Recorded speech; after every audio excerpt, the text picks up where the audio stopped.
So this morning, you guys know, or if you don't know, I'm gonna let you in on a little secret.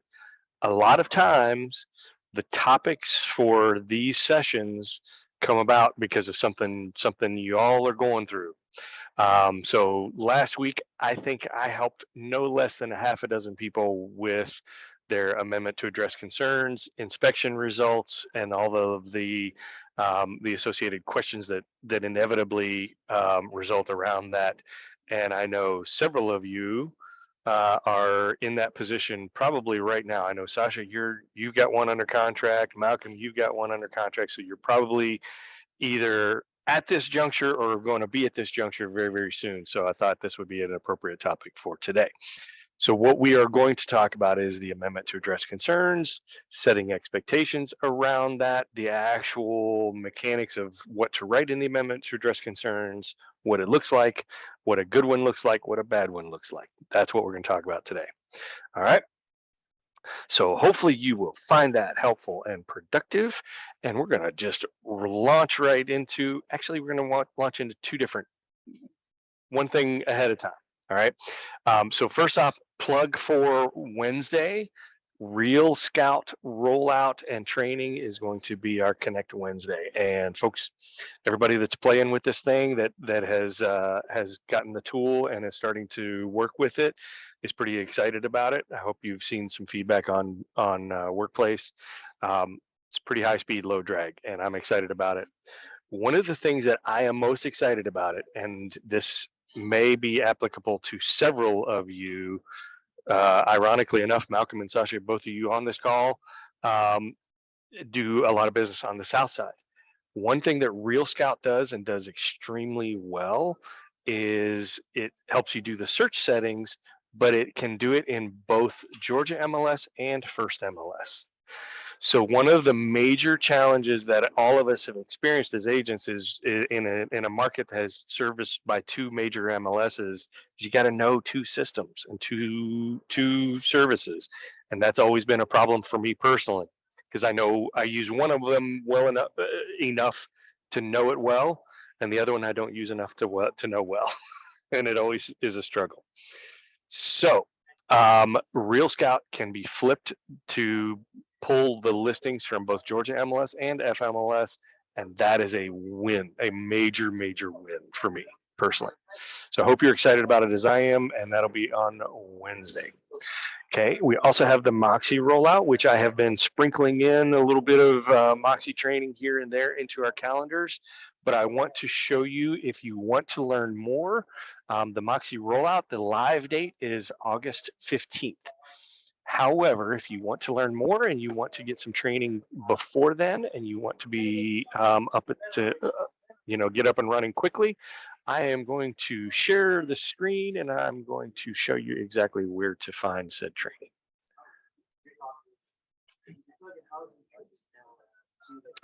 All right, everybody looking at my screen right now.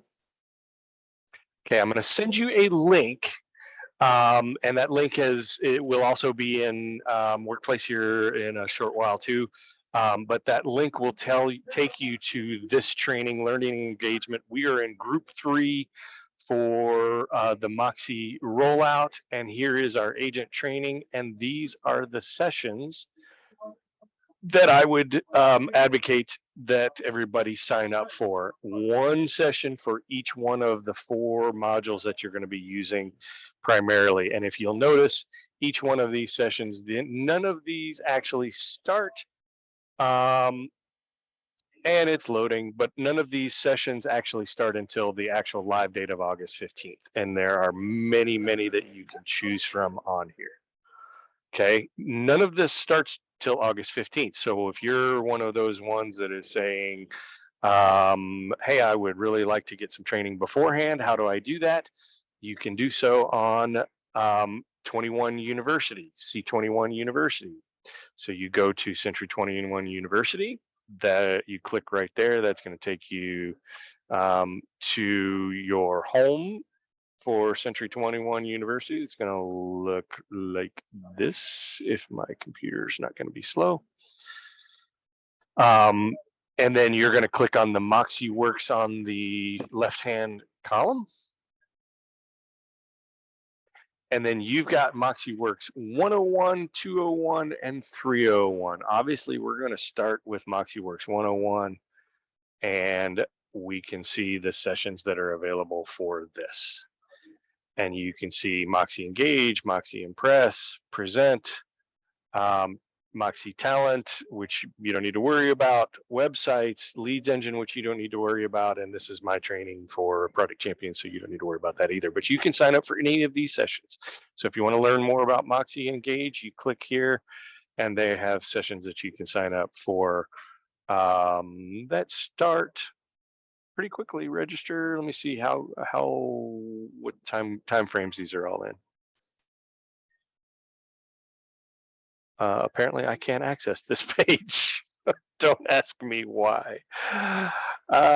You just can't make this stuff up. I want you guys to try it. If you have any better luck than I do, then great. But you should be able to register for those classes. All right. Any questions about anything so far? Okay. All right. So now we're going to share, and I'm going to.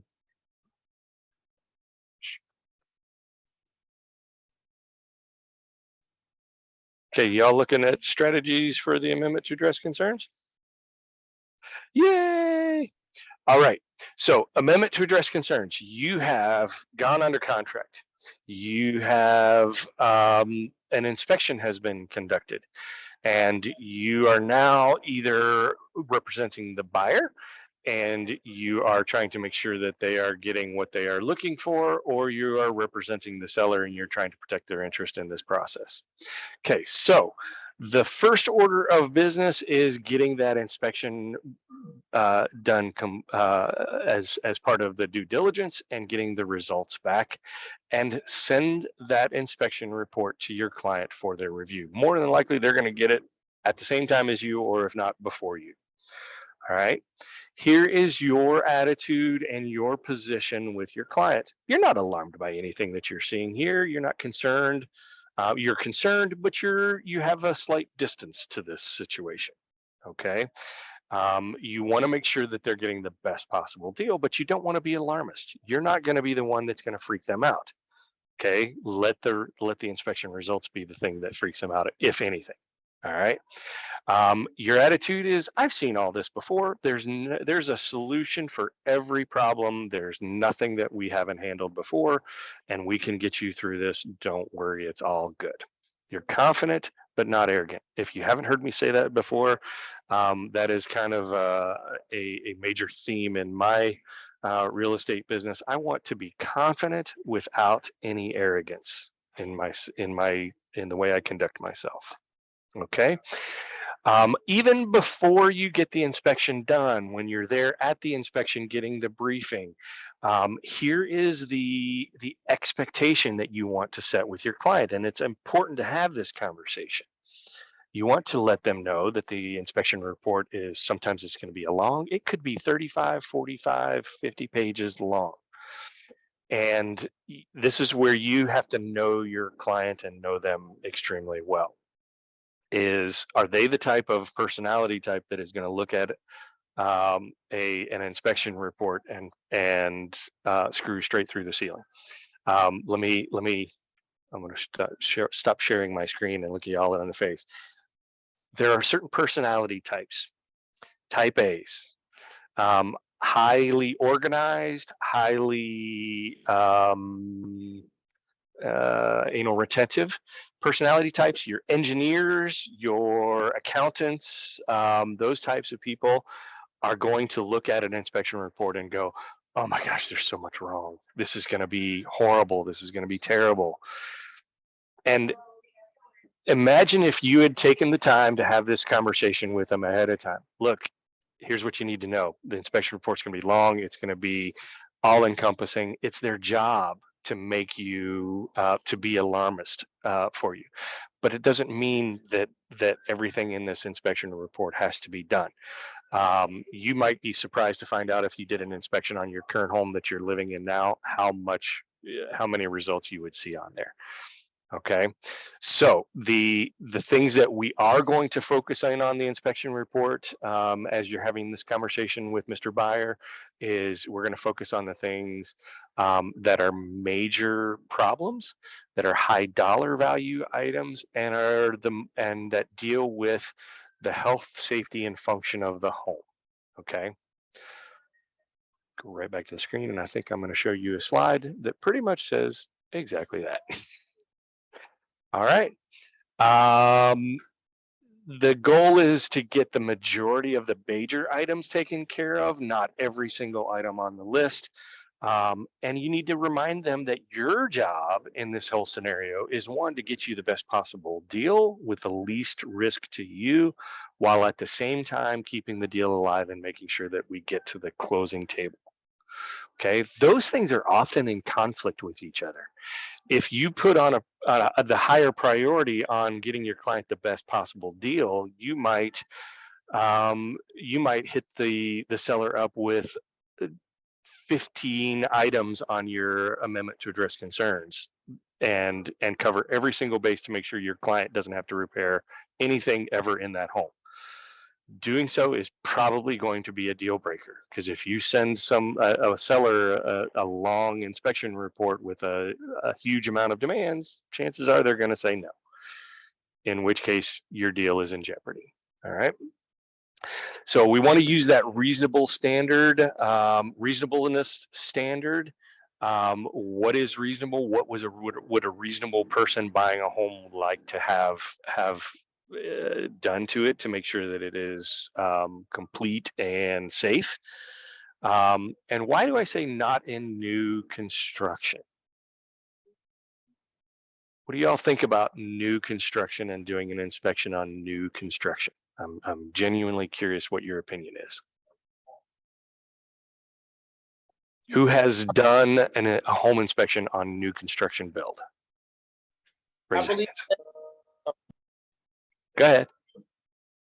I believe that you should encourage your client to do inspection on new construction, just because you just never know. But most people, because they're getting a 2-year warranty and it's brand new, if they don't want to spend the extra money, they'll pay it. But I still encourage it anyway. Just never know. I agree. And it's one of these things where, if a client ever asks you there are two questions that the answer is always going to be yes, in my opinion. One is, should I disclose blank? Should I disclose something about the house that I'm trying to sell? Yes, you should absolutely disclose it. It's always going to be yes. If you're asking me the question, should I disclose it? The answer is always going to be yes. The second one is, should I get a home inspection? The answer is always going to be yes. Okay. You're right. Home inspections on new construction, the chances of them finding something are low. The chances of them not being willing to fix something are also even lower. But you got to know that it's a problem in order for you to do anything about it. So I have done and had clients do home inspections on new construction, and they've identified things that I never would have identified myself. They identified that the hot water heater was undersized for the number of bedrooms in the home. I also had a new construction where the brick of the windows outside of the windowsill, so here's the glass of the window, the brick ledge is supposed to be canted to where the water would run away. It was level, and the water ran towards the window. I wouldn't have caught that kind of stuff, but the home inspector did. Okay, sharing again. All right. So you want to maybe focus on the top 5 to 7 items that are the major items in that inspection report. Okay. I'm going to say this. Say it once. Say it loud and clear, and write this down. This is key. In the state of Georgia, the seller is not required to bring a home up to the current code standards in order to sell it. Okay, so just because a home inspector says this thing does not meet Current code standards doesn't mean that the seller has a requirement to bring it to current code standards. Period. Okay.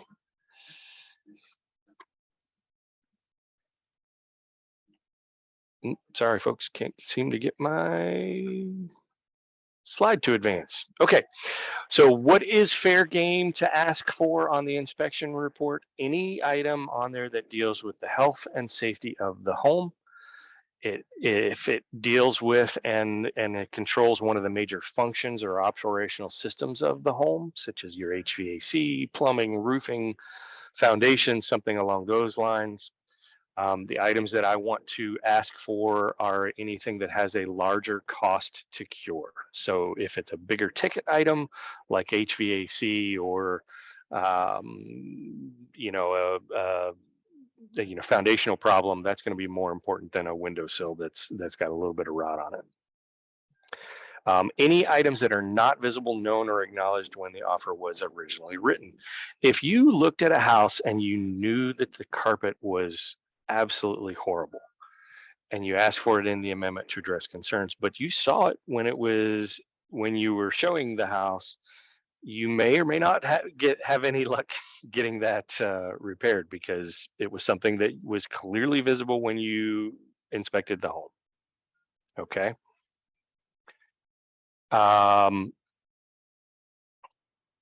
All right. And then is the issue likely to be identified for repair by the appraiser as a condition of the sale?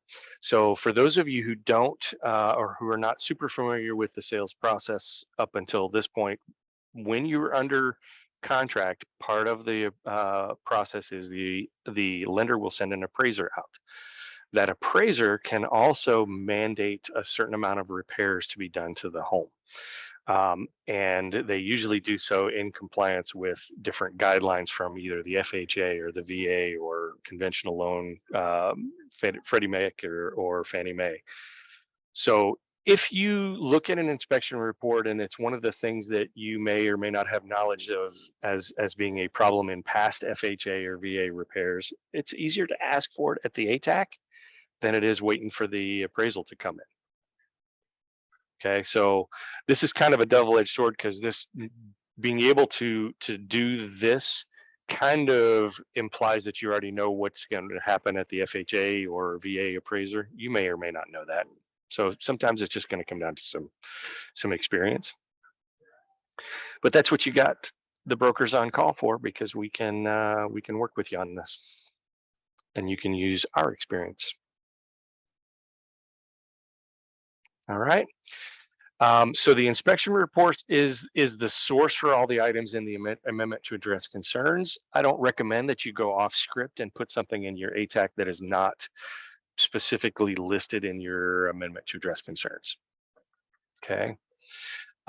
Send a copy to the listing agent with the amendment. So you want to include the report with the amendment. Some agents may not like you to do that. Does anybody know why? So you're doing your amendment to address concerns, and you get an agent that says, just send me the amendment, don't send me the inspection report. Why do you think that they would do that? Because once the agent's seen what was wrong on that inspection, they have to declare it if they have to resell it.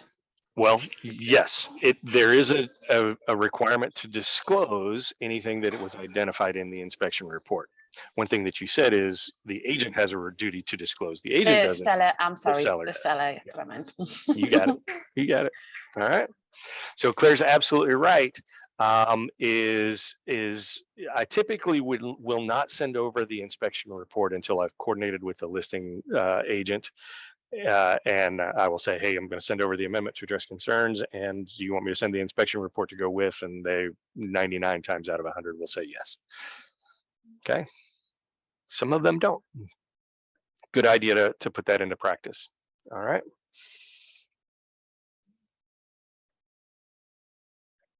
All right. Focus on the items in the summary report section. I like most of the companies will do a 40-page report, but they also do a 1 or 2-page report with the highlighted items that are in the summary, and they typically are red. All right. And the inspection report, the beautiful part of an inspection report is the ability to cut and paste. Okay. But you got to go a little bit further than just cutting and pasting. But you do want to keep it simple, and then we're going to talk about the specifics of this. All right.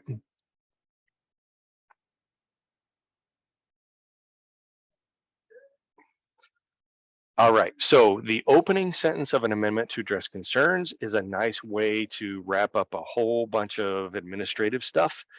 And before you start rattling off what you want them to do. And so this opening sentence is preloaded against in the special steps. And what it says is seller agrees at their expense to address the following issues that were identified through the inspection process and to provide all paid receipts, warranties of work to the buyer not later than, typically it's going to be 3 or 5 or 7 days prior to the closing, whatever you feel is most appropriate for your situation. Furthermore, the seller agrees to allow the buyer to re-inspect the work to ensure it is completed as agreed. Okay, simple, to the point, and it establishes the precedence for all of the items that you're about to list off. Okay. For each item that you put on the ATAC, you want to state what is the problem, why is it a problem, and then what specifically the buyer requests to be done. Seller will repair / replace. Seller will have licensed technician, qualified technician, or qualified specialist do X, Y, and Z. And then who does it? The licensed electrician or a licensed plumber. If you want to leave it open-ended and just allow the seller to potentially do that work him or herself, then language like seller will is open-ended enough to where you could do that. Okay. However, if all you say is something along the lines of, I don't know, let's just kind of spitball it and go, seller will replace HVAC system. Guess what? They could have their brother-in-law, Bubba, who happens to be an HVAC technician, who worked for 3 months on the back of his brother-in-law's truck and considers himself a true technician. He could be the person that the seller says is going to replace this if you don't put specific language in there. Okay. That's why we have to be very, very specific. Seller will have a qualified technician or a licensed plumber or a licensed HVAC technician. You do have to get very, very, very specific. Questions on that?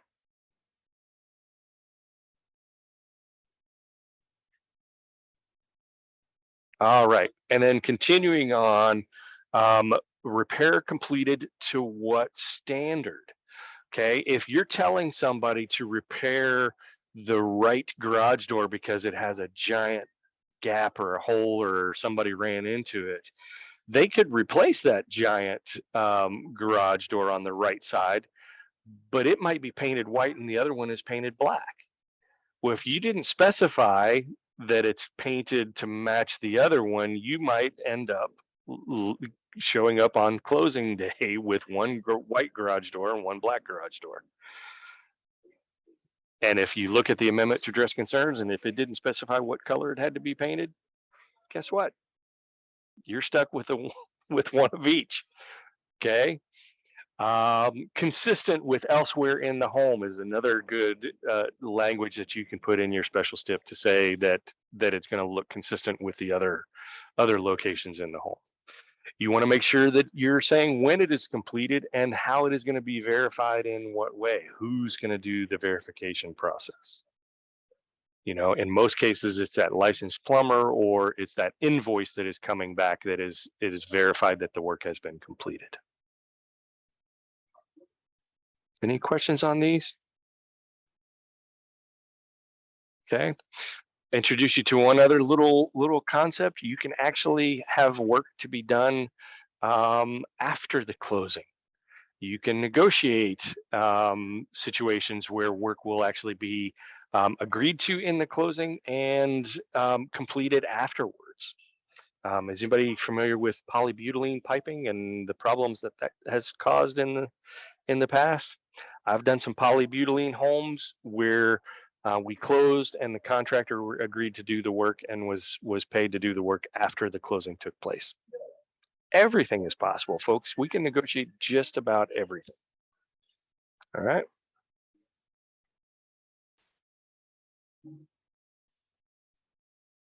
All right.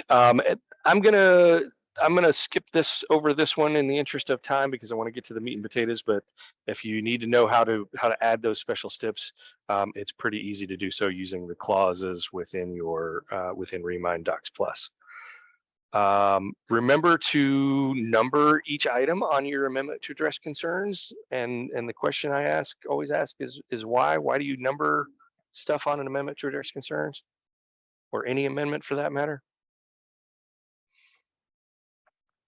The reason is it makes it a whole lot easier to negotiate them later when you're dealing with a co-op agent and they're like, we'll do items 1, 2, and 3, but not 4 and 5. Okay. You can always reference the item number or the page number in the inspection report. If you want them to look specifically at the problem underneath of the kitchen sink, and that happened to be on page C5, you can reference that page number on the amendment to address concerns. I like to group the items that are on the amendment to address concerns by the trade that they fall under. So 99 times out of 100, the problems that you're going to see that crop up on an inspection report can be categorized in one of 4 ways. They're either electrical, they're plumbing, they're roof, or they're windows. So it's easy to group things like that. And it also makes it a little bit more palatable, let you in on a little something when you turn in an inspection report that has item number 1 through 11. And as a listing agent, they're going to look and go, 11 items, is this guy crazy? What are they thinking? But if you group it by 4 trades or 3 trades, you have electrical, you have plumbing, and you have some window issues. Then it's easy to communicate to your client and go, well, they've only want three major systems involved, so 3 contractors to call. There may be 11 items, but they're only dealing with 3 different trades. Okay. When you are doing your amendment to address concerns, if there is going to be a significant dollar value item like plumbing or electrical or something like that, it's always going to be best to get a quote from a professional contractor. Instead of guessing what something is going to cost, it's best to get a quote. Then you're no longer operating in ambiguity, you're actually working in real world numbers. All right. I'm going to start skipping a little bit because I want to get to some great examples. And I'm going to come here. Okay. And I'm skipping through some time. I'm going to post these so you guys can always go back to these. But I wanted to show you some good examples and some bad examples of items in an amendment to address concern. Okay. So notice, grouped by trade, HVAC, and these are all numbered. So the HVAC system is original to the home, although functional at the time of the inspection. Seller will have a qualified HVAC technician provide a full service and cleaning of the system to ensure serviceable and safe. Pretty cut and dry, right? Not much ambiguity there. In the garage, state what the problem is. Water damage to the lower portion of the overhead door and the trim. Why is it a problem, or continued issues with the problem? Water damage to the drywall and trim to the right and the left side of the overhead door, garage door opener. And then what you want to have done. Seller will have a qualified technician replace the garage door with a new metal insulated garage door of similar style color to the original door. Okay. Windows, there are multiple windows with failed insulation seals causing fogging and condensation between the panes. Specifically, the locations of those are in the bedroom windows visible from the outside, above the garage, and the windows in the breakfast area. Seller will have a qualified window technician repair or replace the affected windows. Again, zero ambiguity there. Let's look at some other good examples. You can mix and match things. So the purchase price is going to be $549.6, and seller agrees to do these repairs.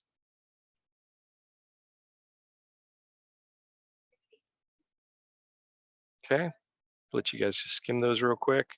I want to show you some bad examples. All right.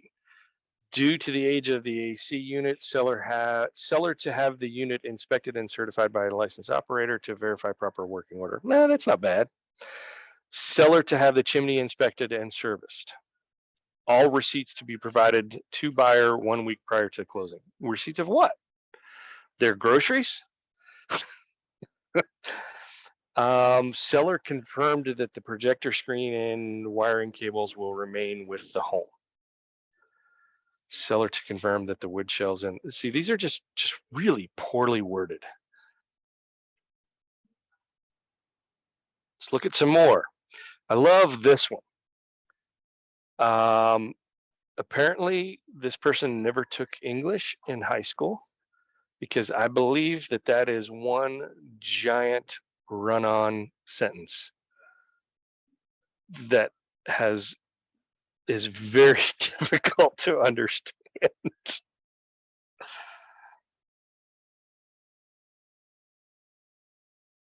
Claire's lips are moving. She's reading it so intently right now. And the thing that just really nailed it for me, y'all, is the difference between sealant and caulking.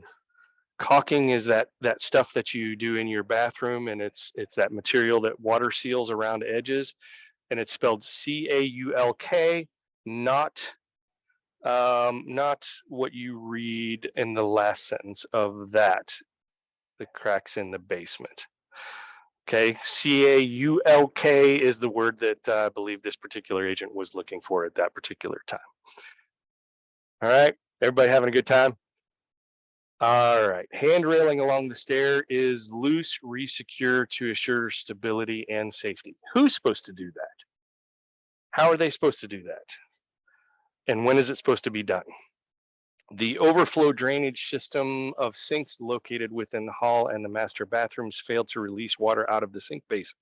Correct condition to avoid sinks from overflowing. Who's supposed to do that? Is it okay if the seller does that? If you're looking for a receipt from a plumber, you haven't said so in here. Okay. I love number 5. The wall switch located within the formal sitting room was identified as being faulty and in need of replacement. What's my action item there? It doesn't say seller to have a licensed electrician replace the wall switch. It just says it needs to be replaced. Thanks for letting us know. Appreciate that very much. Oh, you actually wanted it done? Oh, I'm sorry, I didn't realize, because it didn't sound like you wanted it done. It just says it needs to be done. Okay, I'm being a little facetious, but hopefully you guys understand. All right. And let me show you the last example that I have of a poorly written amendment to address concerns. Here it is. See inspection report. This particular agent actually submitted this amendment and said, see inspection report. The inspection report that I received was about 70 pages long. It was a copy of a fax that was barely legible. And I called up the agent and I said, are you serious? You want every single item on the 70-page inspection report done, or do you just want the summary stuff done? And she said, oh, the 70 pages that I sent you, that is only the summary. Yeah, they wanted everything done. So when I received that, my response was, what can you guess what my response might have been? It's basically, thank you very much. Go ahead and send over the termination because we're not going to play games. If you want everything done, then go ahead and send over the termination. The seller's not going to entertain that in any way, shape, or form. Thank you very much, but we're not playing. Okay? It's just that simple. All right, folks, what questions do you have?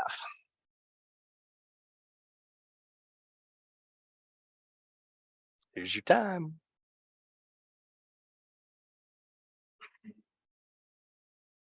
All right, folks, I'm here for you this week. Wednesdays, Connect Wednesday is all about Real Scout. Hopefully you plan on being here. And if you need any assistance this week, I'm around. Coaching calendar is fairly open, so you guys know how to get on my coaching calendar. Love to work with you this week. Have a great week.